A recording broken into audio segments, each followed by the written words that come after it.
Luzon, Visayas, Mindanao at buong mundo. Ngayon ay Martes, unang araw ng Abril 2025. Ako si Barbie Mulak at ito ang Balitang A to Z. Nakakalungkot naman kasi alam niyo maraming tanong pa rin. Marcos Cabinet Officials hindi dadalo sa ikalawang pagdinig ng Senado kaugnay sa pag-aresto kay FPRRD. Hindi maganda yung approach mo, hindi ko gusto. MMDA Strike Force official na gusto umanong mag-viral sa social media, posibleng masuspindi dahil sa umano'y bastos na paninita ayon sa isang senador. Philippine Humanitarian Team dumating na sa Myanmar para tumulong sa mga naapektuhan ng lindol. Publiko, muling pinag-iingat ng eksperto sa mga sakit ngayong tag-init. Paul Volter EJ Obiena, napa-leap of faith papunta sa golden victory sa kompetisyon sa Taiwan. At sa showbiz, unang horror movie ni Jody Santa Maria with Regal Films, malapit nang ipalabas.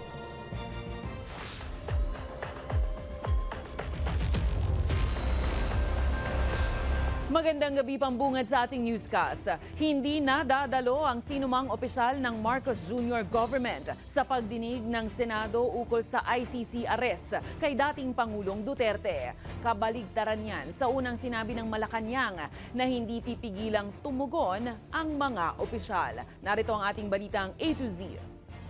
Hindi naman po pipigilan ng Pangulo ang mga cabinet members or secretaries kung sila man po ay papatawag. Nitong Lunes lang nang tiyakin ng Malacanang na hindi pipigilan ni Pangulong Ferdinand Marcos Jr. ang mga opisyal ng kanyang gabinete na dumalo sa mga susunod na pagdinig ng Senado ukol sa pagkakaaresto kay dating Pangulong Rodrigo Duterte noong March 11. Pero ngayong araw, kinumpirma ni Executive Secretary Lucas Bersamin na tinanggihan na nila ang imbitasyon para sa ikalawang hearing sa April 3. Sabi naman ng Presidente na hindi daw hihintuin. Pero liwanag ng sulat. Nakakalungkot naman kasi alam niyo maraming tanong pa rin. Sa sulat ni Bersamin sa Senado, hindi na anya kailangan pa ng karagdagang partisipasyon ng mga opisyal dahil sa unang pagdinig noong March 20 pa lang ay nasagot na ang mga katanungan sa mga isyung hindi sakop ng executive privilege. Mababatid na base sa Executive Order 4604,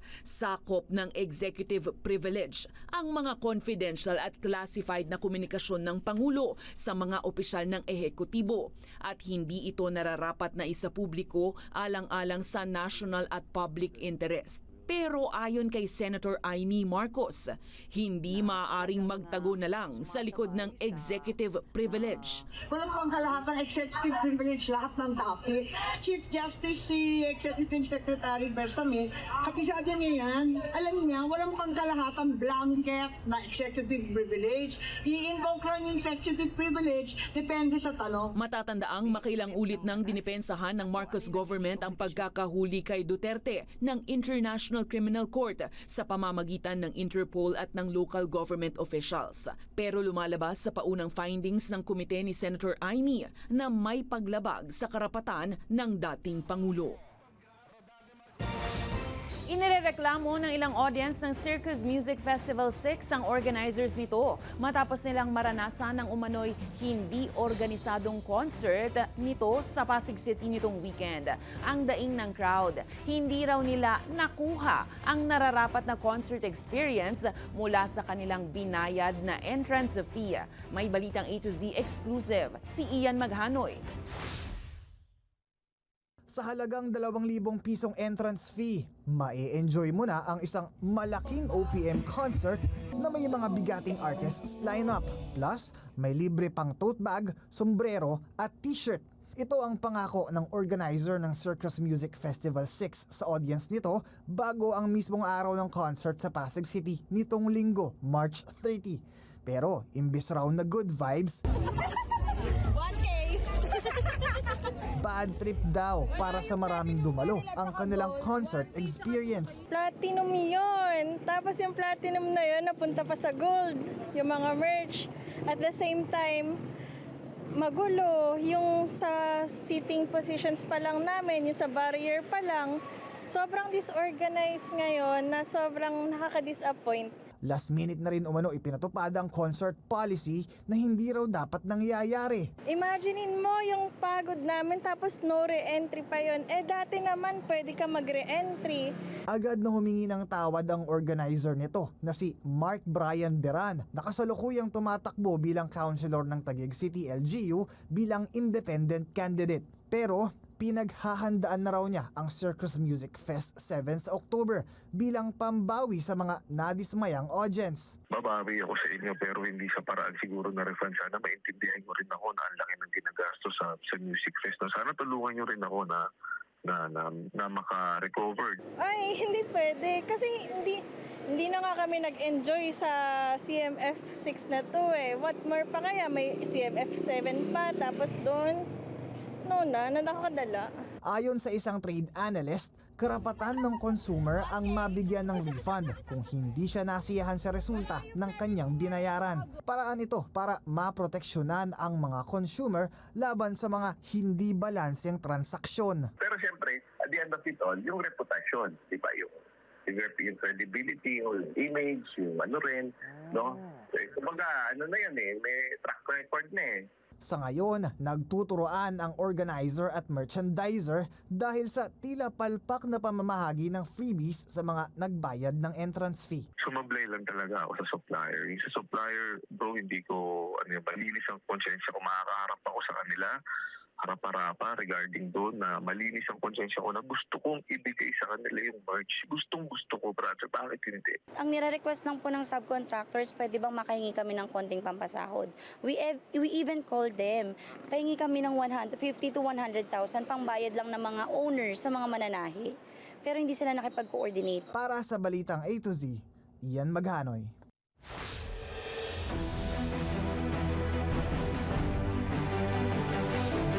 Iniimbestigahan na ng MMDA kung dapat patawan ng disciplinary action ng isang opisyal ng MMDA Strike Force na binastos umano ang isang pulis na kanyang sinita dahil sa illegal parking. Ayon kay Senator JV Ejercito, tila naghahabol ng views ang naturang MMDA officer dahil malimit na naka-live sa social media ang mga operasyon nito. May Balitang A to Z, si Ace Cruz. Tikitan nyo nga. Halika, baba kayo. Posibleng maharap sa suspensyon ang MMDA Strike Force na si Gabriel Go dahil sa bastos umanong paninita sa isang motorista. Sa video na ipinost ng isang vlogger noong March 26, sinitanigo ang isang police captain dahil sa illegal na pagpark ng motorsiklo sa Anonas, Quezon City. Pasensya na sir ha. Pasensya na po.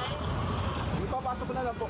Hindi tinanggap ni Go ang paghingi ng pasensya ng pulis dahil pangit umano ang pakikitungo nito sa MMDA personnel na nanikit sa kanya. Hindi maganda yung approach mo. Hindi ko gusto. Kayo, nire-respeto kayo. Binibigyan kayo ng chance para hindi kayo makompromiso. Ayaw nyo makinig. Tapos dadating tao, sasabihin mo, tinikita mo. Hindi rin nagustuhan ni Senator JV Ejercito ang asta ni Go sa video kaya't agad niyang kinausap si MMDA Chairman Roman Duartes. Baka suspindihin muna ito pansamantala si Gabriel Go. Ako sa akin, mukhang hindi siya bagay sa trabaho nito. Hinala ng senador baka views o atensyon umano ang habol ni Go dahil malimit na ina-upload ng ilang vloggers ng kanyang mga operasyon. Sobra siyang arrogante kapag naka-live. No? Ibang behavior ng tao kapag may camera talaga. So, dapat mag-vlogger na lang siya, hindi siya bagay dito sa trabaho nito. Ayon sa MMDA, pinadalhan na si Go ng show cause order at tiniyak na pananagutin siya ng naayon sa proseso habang gumugulong ang kanilang internal investigation. Isa nila itong learning experience kay Go at marapat na humingi siya ng tawad sa nakalitang pulis. Nauna nang sinabi ng National Police Commission na hindi dapat pahiyain ng MMDA personnel ang sinuman para lamang sa clicks of views. Kamakailan, nasangkot na rin si Go sa kontrobersya ng magkatensyon sa pagitan niya at transport group na Manibela sa rally sa San Juan City. Pinapalis kasi ng mga tauhan ng MMDA ang mga jeepney dahil nakakabalanaan nila ito sa daloy ng trapiko dahilan para kuyugin ng mga drivers ang kampo ni Go. Natikitan din ang ilang drivers sa insidente. Para sa Balitang A to Z, Ace Cruz. Iginigiit ng Ibon Foundation na lumalala ang bilang ng nagugutom sa bansa dahil sa mababang sahod at patuloy na pagtaas ng presyo ng bilihin na nararanasan ng marami. Iniugnay ito sa kalalabas lang na ulat ng Social Weather Stations kamakailan. Ayon sa Executive Director ng think tank ng Ibon Foundation na si Sunny Africa, hindi katanggap-tanggap ang kawalan umano ng aksyon ng pamahalaan, lalo't may sapat itong kakayahan para ayusin ang problema. Anya, hindi ito issue ng ekonomiya o teknolohiya, kundi politikal. Paliwanag niya, hanggat iniisip lang ng mga politiko ang sariling interes, mananatili ang krisis sa bansa. There's no economic or technical reason to resolve either of those two things. The problem is fundamentally political. I mean, the government has all the resources to do everything it can to fix these problems. But as long as our politicians are self-serving political parties, as long as they're in power not to fix the country's problems but to enrich themselves, I think we are going to be stuck in a rut. Inatasan ni AFP Chief of Staff General Romeo Browner Jr. sa ang Northern Luzon Command na palawakin ang operasyon at maghanda sa posibleng emergency sa Taiwan. Sa anibersaryo ng NOLCOM sa Tarlac, sinabi ni Browner na hindi dapat makontento ang tropa sa pagtatanggol ng Mavulis Island dahil anumang mangyari sa Taiwan, anya ay may epekto sa Pilipinas, lalo na at nasa 250,000 ang mga OFWs doon. Ang NOLCOM ang nangangalaga sa ilang rehiyon sa Northern Luzon, kabilang na ang Bajo de Masinloc at Philippine Rice. Samantala, inikot naman ng Shandong Aircraft Carrier Group ng China ang bansang Taiwan habang tumugon ang Taipei sa pamamagitan ng aircraft, naval ships at missile systems. But let me give you this challenge, this further challenge. Do not be content with securing just the northern hemisphere up to Mavulis Island. Start planning for actions in case there is an invasion of Taiwan. Nakarating na sa bansang Myanmar ang Philippine Interior Agency Humanitarian Contingent para tumulong sa search, rescue at retrieval operations matapos ang 7.7 magnitude na lindol sa Myanmar. Kasama sa mga umalis ang 71 kataong rescue team sa Villamor Air Base, Pasay City. Ayon sa Office of Civil Defense, bahagi ito ng pangako ng Pilipinas na tumugon sa pangangailangan ng mga karatig bansa sa ASEAN. Mananatili ang rescue team sa Myanmar hanggang April 12. Samantala, wala pa ring balita ang Embahada ng Pilipinas sa Myanmar sa kalagayan ng 4 na Pilipino na kasama sa daan-daang individual na nawala nang tumama ang malakas na lindol sa lugar noong nakaraang linggo. Ayon kay Charge d'Affaires in Yangon, Angelito Nayan, nasa 300 Pilipino ang natiyak nilang ligtas matapos ang nangyari. Umihiling naman ng pangunawa ang embahada sa mga pamilya ng nawawalang Pilipino. Kasabay nito, tiniyak niyang ginagawa nila ang lahat para mahanap ang ating mga kababayan. I don't have the specific information, but even the Myanmar authorities, they're doing round-the-clock search and rescue operations. I know it's very difficult and our hearts go to these families. We know we've been there before. So we request really this patience and understanding. We're doing everything we can on the ground, but the situation is complex and the operations are really, really difficult right now. Balik sa bansa, nakikipagtulungan na ang iba't ibang ahensya ng gobyerno hinggil sa isang grass fire na sumiklab sa Taal Volcano Island ngayong April 1 ng hapon paggabi. Sa videos na ibinahagi ng PHIVOX, makikita ang sunog sa timog kanlurang bahagi ng isla. Nasa 499 meters lang ang layo mula sa seismic monitoring station ng ahensya. Nananatili naman ang alert level 1 sa naturang bulkan. Samantala, patuloy naman ang ash emission ng Bulkang Canlaon. Ayon sa PHIVOX, 4 na beses nagbuga ng abo ang bulkan sa pagitan ng alas 5 ng umaga hanggang alas 12 ng tanghali. Aabot sa 300 hanggang 500 metro ang taas ng pluma mula sa bunganga ng bulkan na tinangay ng hangin papuntang timog kanluran. Nakaraas pa rin ang alert level 3 sa naturang bulkan.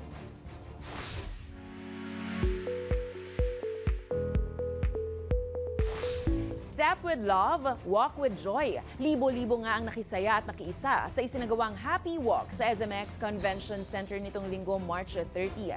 Isa itong programa para sa mga batang nangangailangan ng espesyal na atensyon o yung mga may Down syndrome. Pinangunahan yan ng Down Syndrome Association of the Philippines kasama ang SM Cares. Bahagi ng programa na maipakita ang suporta sa Down syndrome community at pagpapalaganap ng awareness sa kanilang advokasya. It's an annual celebration. It's a celebration aligned with the World Down Syndrome Day. At ipinagdiriwang natin to kasama ang ating mga kaibigan, mga kapatid, mga mahal sa buhay from the Down Syndrome Association of the Philippines Incorporated. Isa itong simbolo ng ating suporta and commitment sa inclusivity dahil naniniwala tayo na kapag tayong lahat, ay sabay-sabay na naglakad papunta sa mall, no, together with them, mas mabibigyan natin sila ng confidence at may paparamdam natin sila how we accept them, how we accommodate them, and how we want them to be a part of this wide community. Susunod, higit 30 sugatan sa nagliyab na pipeline sa Malaysia. At world number 4 pole vaulter EJ Obiena nagwagi ng gintong medalya sa international competition sa Taiwan. Abangan ang kumpletong ulat sa pagbabalik ng Balitang A to Z.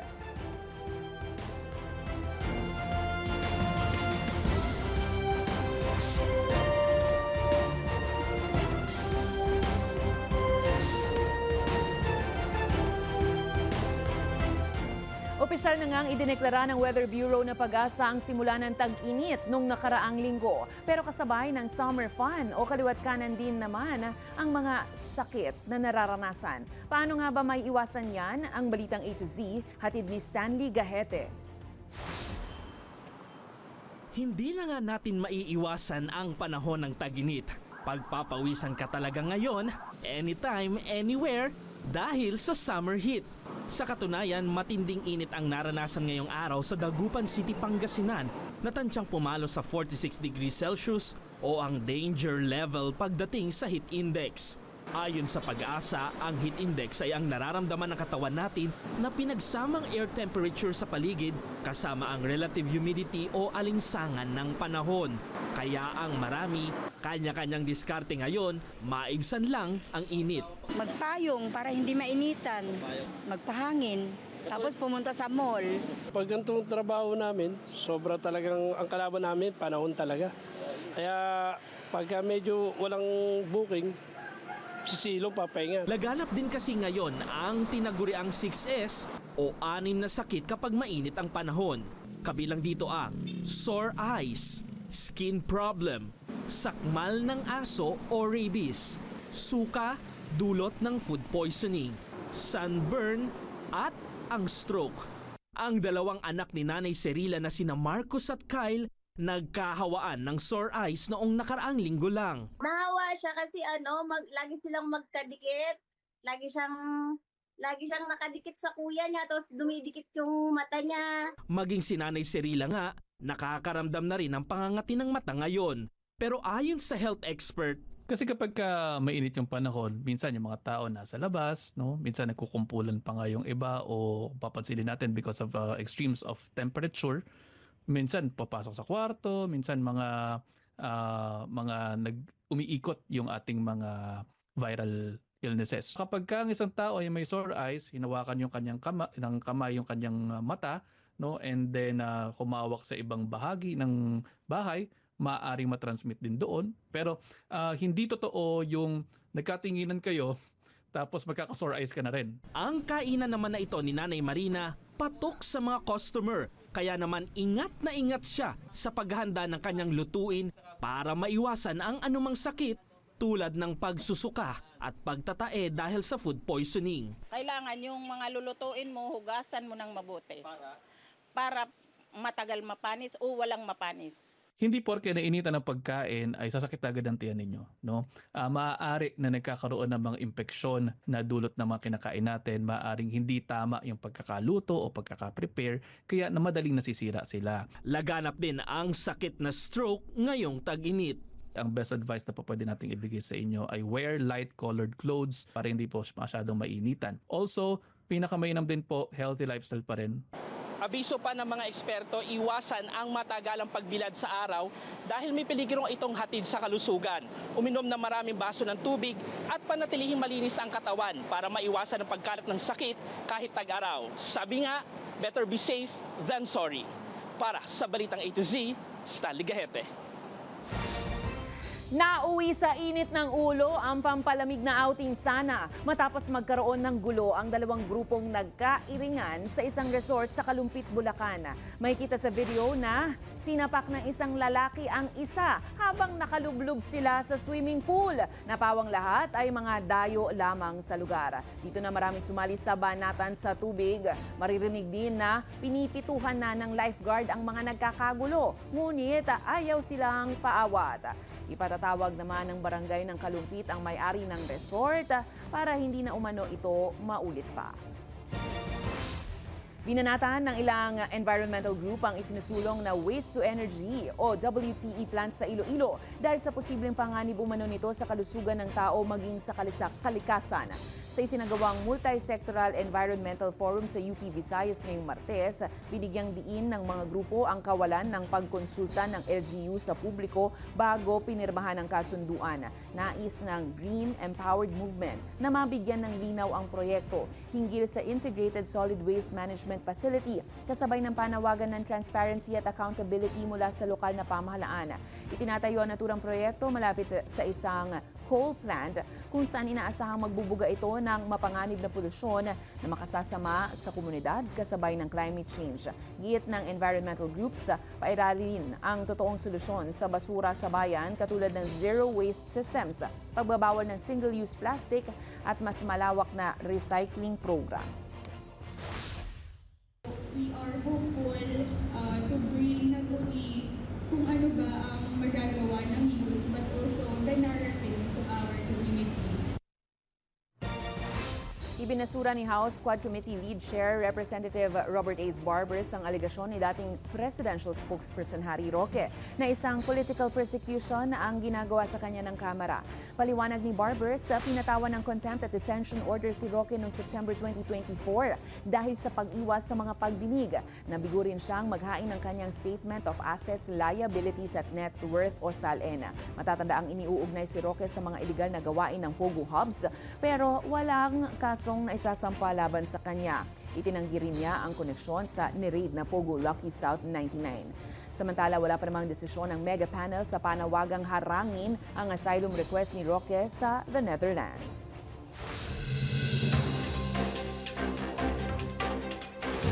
Sinuyod ng bagong MRT3 General Manager na si Michael Kapati ang bawat estasyon ng Metro Rail Transit ngayong unang araw ng Abril upang tiyakin na nasa maayos na kondisyon ang bawat escalator, CR at iba pang pasilidad. Nitong Lunes lang nang manumpa sa pwesto si Kapati matapos si Bakin ni Transport Chief Vince Dizon ang dating GM na si Oscar Bongon dahil sa mabagal na aksyon nito sa nasirang MRT escalator na ikinasugat ng 10 pasahero noong Marso. Samantala, kinatigan ng Department of Transportation ang nakatakdang taas pasahe sa LRT1 na arangkada sa April 2 bukas. Ayon sa ahensya, bagamat nire-respeto nila ang ilang grupo na nais iapela ang taas pasahe, naniniwala rin itong matagal ng overdue ang fare adjustment na kailangan para sa maayos na serbisyo at pagpapalawig ng train line hanggang sa Cavite Extension.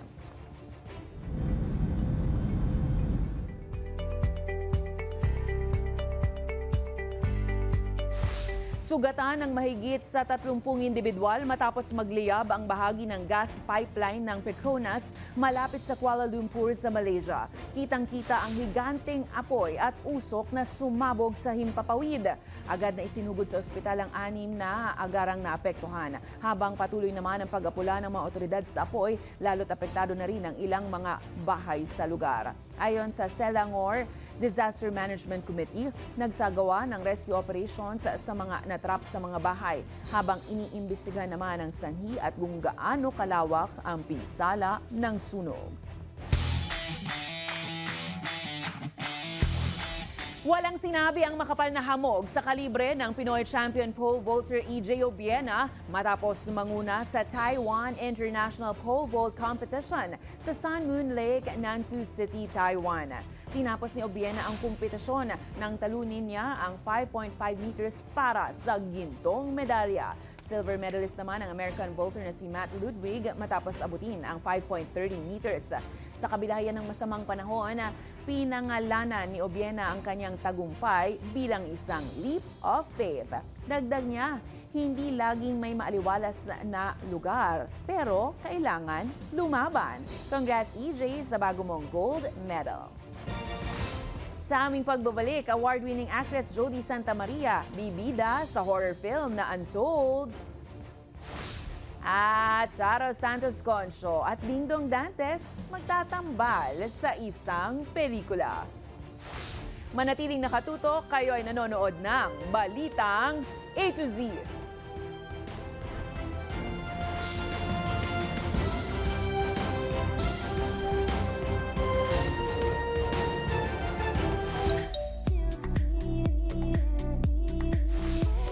Muna sa teleserye ang award-winning actress na si Jody Santa Maria dahil this time muling bibida siya sa isang horror movie na Untold. Samantala, Charo Santos Concho at Dingdong Dantes, magtatambal sa pelikulang Only We Know. Ang uma at ikabuong chika sa Balitang A to Z Showbiz ni Lane Garcia. Andito po tayo ngayon sa Caloocan City kung saan may isang hostage-taking drama na nagaganap. Nausog o isinumpa. Yan ang palaisipan sa trailer ng inaabangang horror film na Untold na pinagbibidahan ni Asian Academy Creative Awards Jody Santa Maria sa direksyon ni Derek Cabrido, produced by Regal Entertainment. Gaganap si Jody bilang isang news reporter na hindi tatantanan ng masamang pangitain matapos makatanggap ng bracelet mula sa hindi kilalang tao na lumapit sa kanya habang nagre-report sa harap ng simbahan. Sa media conference nitong Lunes, March 31, ibinahagi rin ng cast ng Untold ang ilang mga bagay na kanilang kinatatakutan sa totoong buhay. Before my two kids were married, my biggest fear na mabuntis sila. Ay, totoo yan. Yun nga lang, di ba? May karelasyon, di ba? Ako siguro, actually ang dami, iba-iba. Yung mga injustices na nakikita natin left and right. Kapag magulang ka, iniisip mo yung mga maaaring Nakwento mo sa akin to. Sorry, please don't. Di ba? Parang sa anak mo. Sa anak mo. Tagline ng pelikula, matakot ka sa sarili mo na sumasalamin tungkol sa mga nakatagong takot at pinipigilang mailabas ang katotohanan. Makakasama ni Jody ang aktres at beauty queen na si Gloria Diaz, J.K. Labajo, Joem Bascot, Mylene Dizon at marami pang iba. Mapapanood ang pelikulang Untold sa mga sinihan simula April 30. Samantala, ready na ba kayo sa newest love team na Dongcha? Dahil sa kauna-unahang pagkakataon, magtatambal sa bagong pelikula ng Star Cinema, Cornerstone Studio, Agosto 2 Pictures at 7K Entertainment, sina kapuso primetime king Dingdong Dantes at former ABS-CBN President and CEO Charo Santos Concho. Para sa upcoming film na Only We Know sa direksyon ni Irene Villamor. Kwento ito ng pag-ibig na puno ng sikreto at damdaming hindi madaling ipaliwanag. Ipapalabas ang Only We Know sa mga sinihan sa June 11. Kaya naman, abang-abang na. Para sa Balitang A to Z Showbiz, Lane Garcia.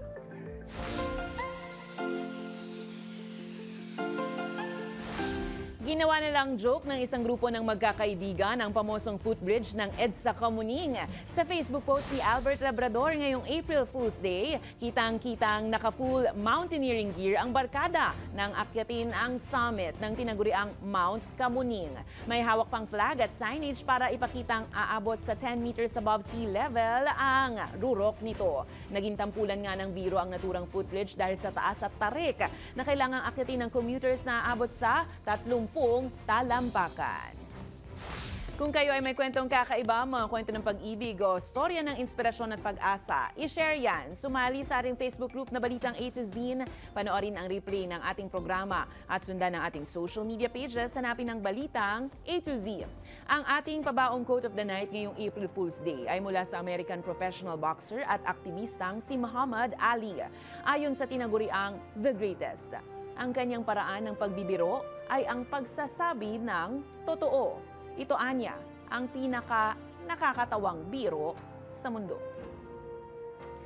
At yan po ang mga balita at impormasyon, mga kwentong may dalang inspirasyon na tinutukan ng Balitang A to Z. Ako si Barbie Mulak, maging maalam, makialam. Magandang gabi sa iyo, Pilipinas.